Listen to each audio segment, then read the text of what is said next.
오늘 우리에게 주신 기록된 하나님의 말씀은 에베소서 6장 18절에서 20절 말씀입니다.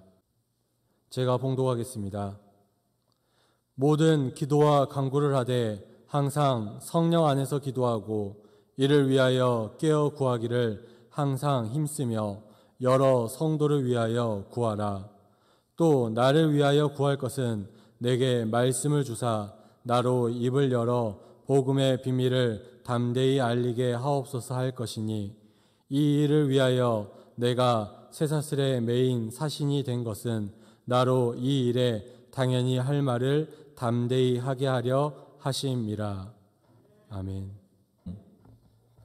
오늘도 3부 예배에 오신 또 각 처소에서 온라인으로 예배하시는 모든 성도님들에게 하나님 주신 은혜와 평강이 충만하기를 간절히 바라겠습니다. 계속해서 말씀드리지만 우리가 드리고 싶은 예배 시간에 드리지 못하고 드리고 싶은 장소에서 드리지도 못하고 또 드리고 싶은 곳에서 예배하지 못하고 있지만 하나님께서는 그럼에도 불구하고 구별되이 예배드리는 우리 성도들을 또 기억하시고 복 주시기를 원합니다. 항상 하나님의 편에 서서 하나님께 예배함으로 승리하시는 우리 성도들 되기를 바라겠습니다. 사도 바울은 우리의 일상 가운데 일어나는 모든 영적 전쟁에서 승리하기 위해서 첫째는 영혼육이 강건해야 된다라고 말씀하였습니다. 그리고 두 번째는 그 강건한 영혼육을 가지고 하나님이 주신, 하나님이 허락하신 전신갑주로 무장해야 한다. 이렇게 저번 주에 말씀을 나눴습니다. 그래서 저번 주에는 좀 말씀이 길었지만 그 전신갑주의 6가지에 대해서 전체를 말씀을 나누었고요. 아마 우리 성도님들은 다 기억하실 줄 믿습니다. 한번 물어볼까요? 1부, 2부를 물어봤는데 마스크를 썼다는 이유로 대답을 안 하셔서 아마 3부 예배도 알고는 계시지만 마스크 때문에 대답을 못하는 걸로 알고 있습니다. 바라기는 하나님의 말씀을 듣고 그 말씀을 내 마음밭에 심어서 자라서 열매 맺는 말씀으로 삼기를 간절히 바랍니다. 그런데 그 전신갑주를 통해서 백전백승할 수 있다고 저번 주에 말씀을 나누었어요. 그런데 오늘 말씀에 보면요, 사도 바울은 그 전신갑주를 입기 위해서 또 그 전신갑주를 입고 삶 가운데 익숙하게 능숙하게 싸우기 위해선 오늘 본문에 말하는 것처럼 기도가 필요하다라고 말하고 있는 것을 볼 수 있습니다. 아무리 좋은 갑옷을 입어도, 아무리 좋은 무기를 가지고 있어도, 아무리 튼튼한 방어 무기를 가지고 있어도 그것이 나에게 맞지 아니하면, 또 그것이 나에게 능숙하지 아니하고 익숙하지 아니하면 그러한 무기들이 때로는 나에게 흉기가 되어 나의 생명을 위협할 수도 있기 때문입니다. 그렇기 때문에 사도 바울은 그런 전신갑주를 입고 항상 기도함으로, 성령 안에서 기도함으로, 깨어서 힘써 구함으로 너희들이 기도하라라고 오늘 본문에 이야기하고 있는 걸 볼 수 있습니다. 에베소서는 총 6장으로 되어 있습니다. 그리고 그 에베소서는요, 총 155절로 되어 있습니다. 그런데 그 가운데 31절, 물론 주석학자마다 좀 틀리긴 틀리지만요, 31절 이상이 기도에 관한 이야기다라고 말하고 있는 걸 볼 수 있어요. 31절은 약 20%가 되고요, 5분의 1을 에베소서에서 기도에 관한 것을 사도 바울이 이야기하고 있는 걸 볼 수 있습니다. 그래서 1장에서 기도로 시작해서요, 3장 중반 정도 가면 또 기도로 시작합니다. 그리고 오늘 6장 18절을 보면 전신갑주를 입어 승리하기를 바라는 마음에서 모든 기도와 간구로 기도하라라고 운을 띄우고 있습니다. 그래서 미국에 있는 퓨리탄 리폼드 신학교 총장인 조엘 비키라는 교수가 기도를 어디에 비교했냐면요, 영적 전쟁에서 기도를 자동차에 쓰이는 엔진 오일에 비유했습니다. 우리가 기도하면 호흡이다, 또 대화다 이렇게 많이 알았을 건데 이 조엘 비키라는 교수는요, 우리가 잘 알고 있는 자동차의 엔진 오일로 비유하면서 쉽게 설명했습니다. 자동차의 중요한 부분이 여러 부분이 있습니다. 그런데 그 중에 하나를 뽑으라라고 말하면요, 엔진을 뽑을 거예요. 새 차를 샀을 때는 새 것이기 때문에 큰 문제가 없습니다. 그러나 중고차를 살 때는 꼭 엔진을 점검해야 합니다.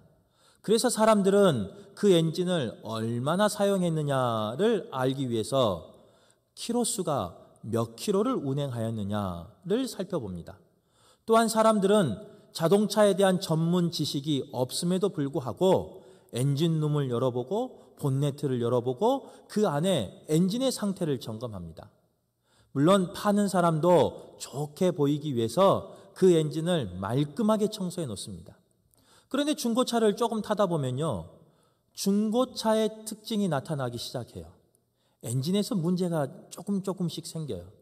그래서 엔진에서는요, 그 깨끗한 엔진이 엔진 오일이 조금씩 새기도 하고 어쩔 때는 흥건히 젖을 만큼 새기도 합니다. 그런데 그 새어버린 엔진 오일, 비어있는 그 엔진 오일이 비어있는 그 차를 만약에 운행한다면 머지않아서 그 엔진이 붙어버릴 것이고 그 엔진이 불타버릴 것이고 갑작스러운 정지 때문에 조향이 되지 않을 것이고 큰 사고로 이어질 수도 있다는 거예요. 아무리 좋은 차도 아무리 비싼 차도 엔진 오일이 없으면 부족하면 제 성능을 나타낼 수 없습니다. 그러기에 주기적으로 보충하고 주기적으로 교환해야지 한 번 바꾸었다고 한 번 좋은 것을 넣었다고 평생 쓴다고 생각하면 안 된다는 거예요. 그래서 조엘 비키 교수는요, 기도를 엔진 오일에 비유했습니다. 우리 생활 가운데, 신앙생활 가운데 신앙생활을 열심히 했습니다. 예배도 열심히 드렸습니다.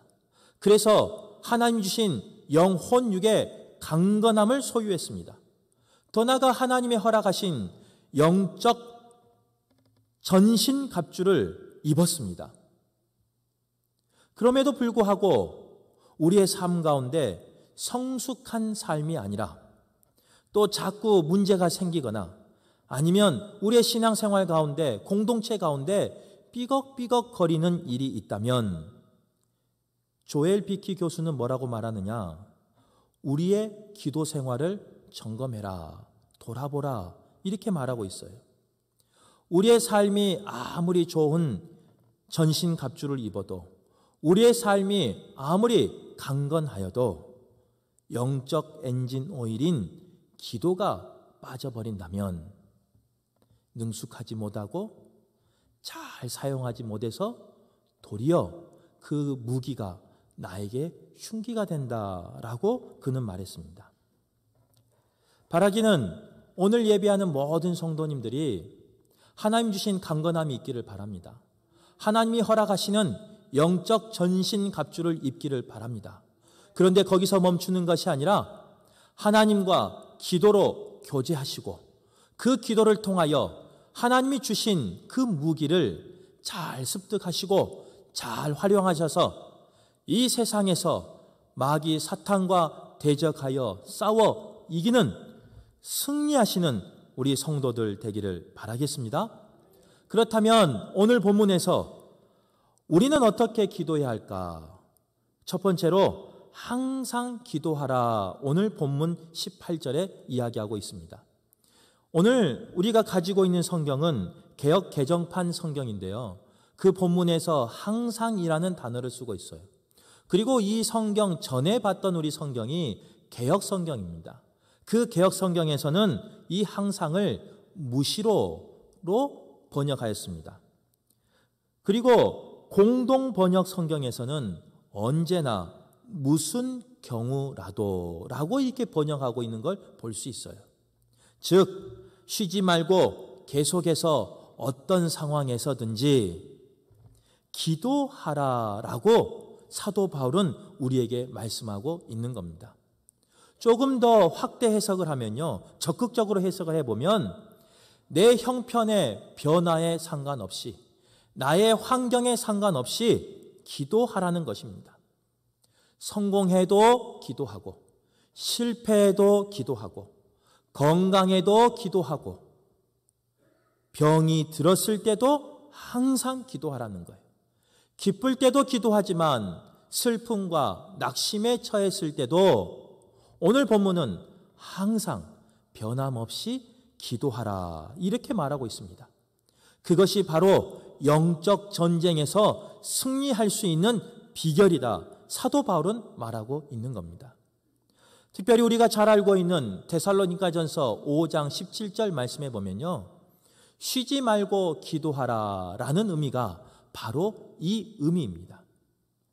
마가복음에 보면 예수님의 제자들과 예수님의 사역에 대해서 많은 곳에서 기록하고 있습니다. 예수님이 제자들을 부르십니다. 그리고 예수님이 제자들과 동고동락하면서 말씀을 가르치고, 때로는 그 말씀을 통하여 치유하는 것을, 이적을, 기적을 보이면서 예수님과 제자들이 함께 신앙생활을 합니다. 그리고 때가 되어 예수님은 둘씩 짝을 지어서 그들을 전도하게 보냅니다. 전도할 때 말씀으로 대적하고, 말씀으로 고치고, 말씀으로 승리하라라면서 그들을 보냅니다. 제자들은 예수님에게 배운 것처럼, 예수님이 가르쳐 주신 것처럼 말씀에 의지하여 기도함으로 전도 사역할 때 예수님과 같은 많은 기적과 이적을 나타내요. 그런데 마가복음 9장에 나가서는 예수님께서 변화산에 올라갈 시기입니다. 변화산에 올라가서 기도하고 있는데 제자들에게 귀신 들린 아이의 부모가 찾아와서 귀신을 쫓아달라고 부탁을 합니다. 제자들은요, 그동안 자신들의 경험을 통해서, 그동안 자신들이 기도했던 방법을 통해서, 그동안 자신이 행하였던 그런 방법을 통해서 귀신을 쫓아내려고 시작해요. 기도해요. 그런데 이상한 일이 생겨요. 그동안 그렇게 이적과 기적이 나타났는데 이날은 나타나지 않는 거예요. 무한한 일이 생겨버립니다. 부끄러운 일이 생겨버립니다. 때마침 예수님께서 기도하시다가 내려오시고 상황을 보니까 참 안타까운 상황이에요. 그때 항변합니다. 당신들의 제자가 왜 이렇게 능력이 없냐고. 그러면서 예수님께서는 어떻게 하시느냐, 기도로 그 귀신 들린 아이를 고치십니다. 그랬더니 제자들이 예수님에게 물어봐요. 예수님, 예전에는 저희도 기도하면 귀신이 물러가고, 저희도 기도하면 이적과 기적이 나타나고 치유의 능력이 나타났는데 왜 지금은 나타나지 않습니까? 왜 예전에 한 것처럼 그렇게 했는데 지금은 나타나지 않습니까? 질문합니다. 그랬더니 예수님께서 마가복음 9장 29절에 이렇게 대답하십니다. 기도 외에는 다른 것으로 할 수 없느니라. 아무리 너희에게 그러한 경험이 있어도, 아무리 너희에게 그러한 체험과 능력이 예전에 있었다 할지라도 지금 기도하지 아니하면, 항상 기도하지 아니하면 능력이 나타날 수 없다라고 주님이 말씀하신 거예요. 그들의 경험만으로, 그들의 체험만으로 능력이 나타나는 게 아니에요. 기도는 쉬지 않고 항상 할 때 그 기도의 능력을 누릴 수 있는 겁니다. 이것을 우리의 삶 가운데 적용해 보면 이래요. 예수님을 아무리 오래 믿어도, 또 교회에서 직분을 받을 정도로 사람들에게 존경받고 인정받은 사람일지라도 지금 기도하지 않으면, 지금 하나님 앞에 무릎 꿇고 겸손히 나오지 아니하면 기도의 능력은 없다는 거예요. 바라기는 오늘 예배하는 모든 성도님들이 항상 깨어서 쉬지 말고 기도하여서 주님이 주신 그 능력을 소유하시고 그 능력으로 영적인 전쟁에서 항상 승리하시는 복된 분들 되기를 간절히 바라겠습니다. 두 번째로 기도를 어떻게 해야 되느냐? 성령 안에서 기도해야 합니다 라고 말하고 있어요. 이번 주가 성령 강림 주일이에요. 말씀을 마치려고 한 건 아니지만 성령 강림 주일에 성령 안에서 기도하라. 하나님의 뜻인 줄 믿습니다. 하나님이 우리 교회 가운데 우리 교회를 사랑하여 주셔서 성령 강림 주일에 성령 안에서 기도하기를 바라는 마음으로 주신 말씀이라는 거예요. 우리의 기도가 능력의 기도, 바른 기도가 되기 위해선 성령 안에서 기도하셔야 된다는 거예요. 성령은 살아계신 참된 하나님의 영이십니다. 성령 안에서 기도한다는 것은 하나님의 도움을 구하는 기도예요. 나의 힘으로, 나의 능력으로 기도하는 것이 아니라 하나님의 힘으로, 하나님의 능력으로 나를 간섭하여 주시고 나를 섭리하여 주시고 나의 삶을 주관해 달라는 그런 신앙 고백의 기도가 성령 안에서 기도하는 거예요. 그러면 반대로 성령 안에서 기도하지 아니하는 기도도 있는 겁니다. 성령 안에서 기도하지 아니하는 것은 뭐냐? 나는 하나님 없이도 살 수 있어. 나는 내 삶 가운데 하나님이 필요 없어. 라고 말하는 사람도 있다는 거예요. 질문 하나 한 가지 할게요. 오늘 예배하시는 우리 성도님들 중에 이렇게 말씀한 사람이 있습니까? 나는 하나님이 필요 없어. 나는 내 삶 가운데, 내 가정과 내 자녀 가운데 하나님의 도움 없이도 나의 힘으로, 나의 경험으로 당당히 승리할 수 있어. 이렇게 자신 있게 말할 분 있으십니까? 아마 없을 거예요. 신앙인은요, 그렇지 않아요. 아마 신앙인은 하나님을 믿고 하나님의 도움을 바라고 그 하나님을 의지하는 분들이 바로 신앙인이에요. 그런데요, 그렇게 말하고 그렇게 고백하는 사람들은 많이 있습니다. 하지만 진실로 그렇게 행동한 사람은 많지 않습니다. 하나님 없으면 안 된다. 하나님은 나의 구세주다. 나의 주인이시다. 라고 입술로는 고백하지만 정작 우리의 행동을 보면요, 하나님 없이도 사는 것처럼 하나님 앞에 도움 구하지도 아니하고 하나님을 의지하지도 아니하고 살아가는 사람들이 많이 있다는 거예요. 무슨 말이냐? 성령 안에서 기도하지 아니하고 하나님 앞에 무릎 꿇지 아니하고 나의 힘으로, 나의 경험으로 살아가는 사람이 많이 있다는 겁니다. 바라옵기는 우리의 삶이 입술의 고백과 행동의 고백이 일치되는 성도들 되기를 바라겠습니다. 제가 목회하면서요, 저도 이렇게 등치가 크지만 무서운 것들이 있습니다. 목회하면서 가장 무서운 게 뭔지 아세요? 기도하지 않았는데도 불구하고 교회가 평안하는 거예요. 기도하지 않았는데도 불구하고 교회가 부흥하는 거예요. 내가 하나님 앞에 무릎 꿇고 하나님을 전적으로 의지하지 아니하고 기도하지 않았음에도 불구하고 교회가 아무런 문제가 없는 거예요. 이렇게 말하면 우리 성도님들 가운데 이렇게 질문한 분이 계실 거예요. 목사님도 참 이상하시네. 좋은 것이 좋은 것이지. 기도 안 하고 얻으면 얼마나 좋은데. 목사님 왜 그러실까? 기도하지 않고 얻은 것은 하나님을 의지하지 않고 얻은 것이기에 때로는 그의 열매를, 그 축복을 나의 능력으로 얻었다고 생각할 수 있습니다. 물론 처음에는 그렇지 않아요. 처음에는 철저히 하나님을 의지하죠. 그런데 기도하지 않아도 채워지거든요. 그러면 나의 능력이, 나의 경험이, 나의 실력이, 나의 열심이, 나의 헌신이, 나의 봉사가 이런 결과를 주어졌다고 착각하는 경우가 있습니다.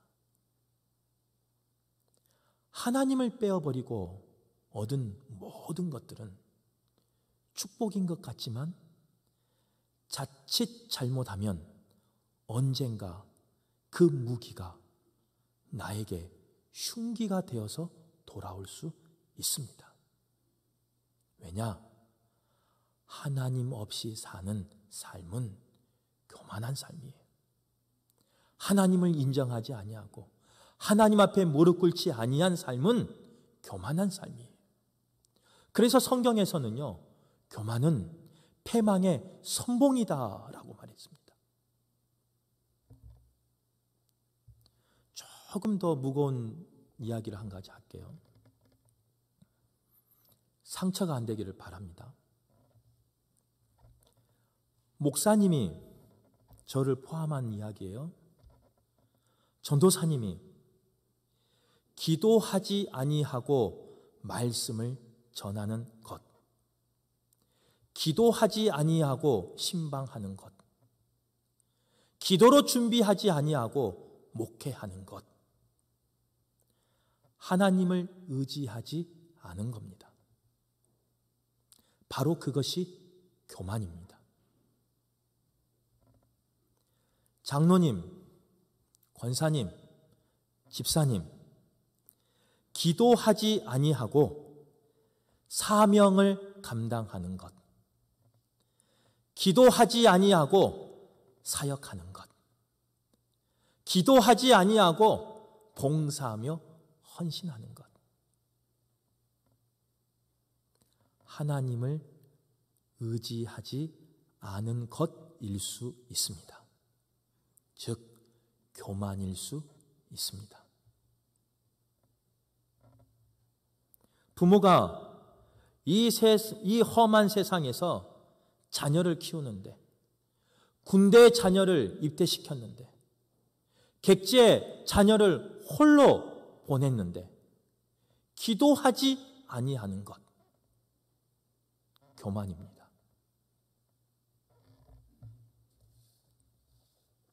내 삶은 하나님 아니면 안 된다. 내 가정은 하나님을 떠나서는 안 된다. 내 가문은 하나님이 도와주지 않으시면 안 된다. 바로 이 고백이, 바로 이 기도가 성령 안에서 기도하는 기도라는 거예요. 저는 우리 성도들 가운데 이런 기도가 회복되기를 바랍니다. 나의 능력으로 살아가는 것이 아니라 부족하지만 하나님 앞에 무릎 꿇고, 부족하지만 하나님을 붙잡고, 부족하지만 하나님을 의지하여서 성령 안에서 기도하셔서 승리하시는 저와 여러분 되시기를 간절히 바랍니다. 저는 목회할 때도 그렇게 하고 싶어요. 저의 능력으로 안 하고 싶어요. 능력도 없고, 저의 외모로도 안 하고 싶어요. 저의 가진 것으로도 안 하고 싶어요. 저의 인간적인 어떤 술수로 안 하고 싶어요. 오늘 말씀처럼 부족하면 인정하고 하나님 앞에 무릎 꿇고 성령 안에서 기도함으로 목회하기를 원합니다. 저도 그렇게 할 거니까 우리 성도님들도 부족할 때 하나님 앞에 무릎 꿇고 하나님을 의지하여서 성령 안에서 기도하시기를 간절히 바라겠습니다. 또한 성령 안에서 기도한다는 것은 어떤 의미가 있느냐? 모든 것을 하나님에게 맡기고 기도하는 것을 의미해요. 나의 기도가 아니라 하나님의 뜻을 구하는 기도가 성령 안에서 기도하는 것입니다. 성령님의 인도하심이 아니면 우리의 기도는 때로는 욕심에 이끌릴 때가 있고 정욕에 이끌릴 수밖에 없습니다. 욕심에 끌리고 내 생각에 끌리고 내 고집에 끌리고 내 경험에 이끌려 기도할 수밖에 없습니다. 그러기에 성령의 은혜를 구하고 철저하게 성령님께 맡기며 하나님의 뜻을 구해야 된다는 거예요. 오늘 본문 19절 20절의 말씀에 보면요, 사도 바울이 에베소 교회 성도들에게 부탁을 하는 기도가 나옵니다. 나를 위해서 이렇게 기도해 다오, 이런 부탁이 나와요. 그런데 놀라운 것은요, 이 사도 바울이 기도 부탁할 때 상황은 감옥에 갇혀 있는 상황이에요. 자유가 없는 상황이에요. 마음대로 할 수 없는 상황이에요. 사도 바울에게 가장 필요한 기도 제목이 뭘까요? 사도 바울이 가장 갈급한 기도의 응답은 뭘까요? 그 감옥에서 나가는 걸 거예요. 그런데 오늘 본문을 읽어보세요. 사도 바울은 그 감옥에서 자유케 해달라 그렇게 기도를 부탁하지 않습니다. 도리어 복음 때문에 감옥에 갇혔는데 복음을 더욱더 담대히 전하게 해달라라고 기도해요. 사슬에 매여서 자유하기를 위해서 기도한 것이 아니라, 아니다, 사슬에 매인 사신이 되어서 복음을 담대히 전하는, 사명을 감당하는 사명자가 되게 해달라, 이렇게 기도를 부탁합니다.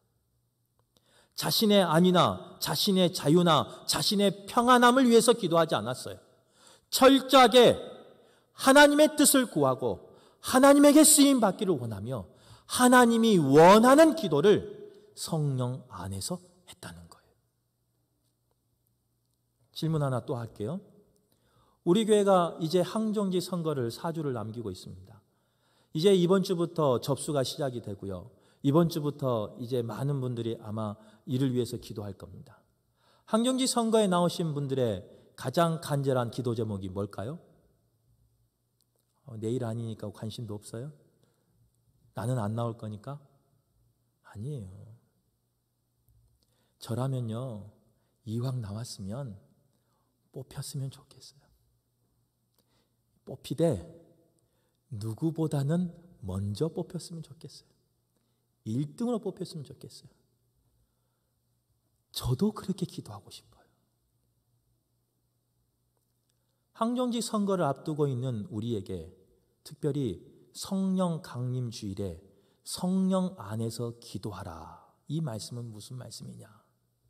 나의 욕심이나 나의 정욕이나 나의 강구가 아닌 하나님 안에서 하나님이 원하시는 기도를 하라라는 명령인 줄 믿습니다.